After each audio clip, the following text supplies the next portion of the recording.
রাজনৈতিক দলের নেতারা একটু উলটপালট হয়ে গেছে, তখন প্রশাসনিক দুর্নীতিবাদ যারা তারা ওই রাজনৈতিক নেতাদের সাথে যোগাযোগ করে এবার প্রশাসন কিন্তু একদিকে হেরে গেছে। এই দুর্নীতিবাদরা দেখবেন আপনি থানায় দেখবেন যত বাধাকারী আছে রাতে 9টা-10টা করে থানার প্রশাসনের আশেপাশে বসে থাকে, এরকম না? প্রশাসনকে জানে না কোথায় কি হচ্ছে, সব কিছু জানে।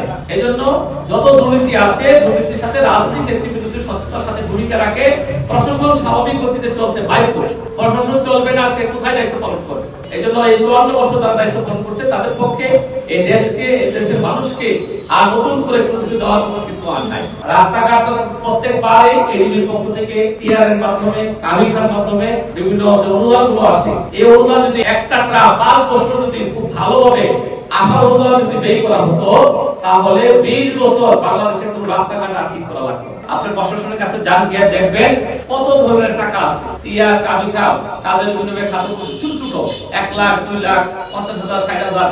আমরা বিভিন্ন অলিতে গলিতে বিভিন্ন সময় রাস্তাঘাট খারাপ কিনা, এগুলোর জন্য কিন্তু বাজেট আছে। আপনি সেখানে মহিলা অধিদপ্তরে যান, সেখানে প্রতি মাসে তারা 1300 মহিলাকে খাদ্য দেয়। এটা জানেন আপনার খবর?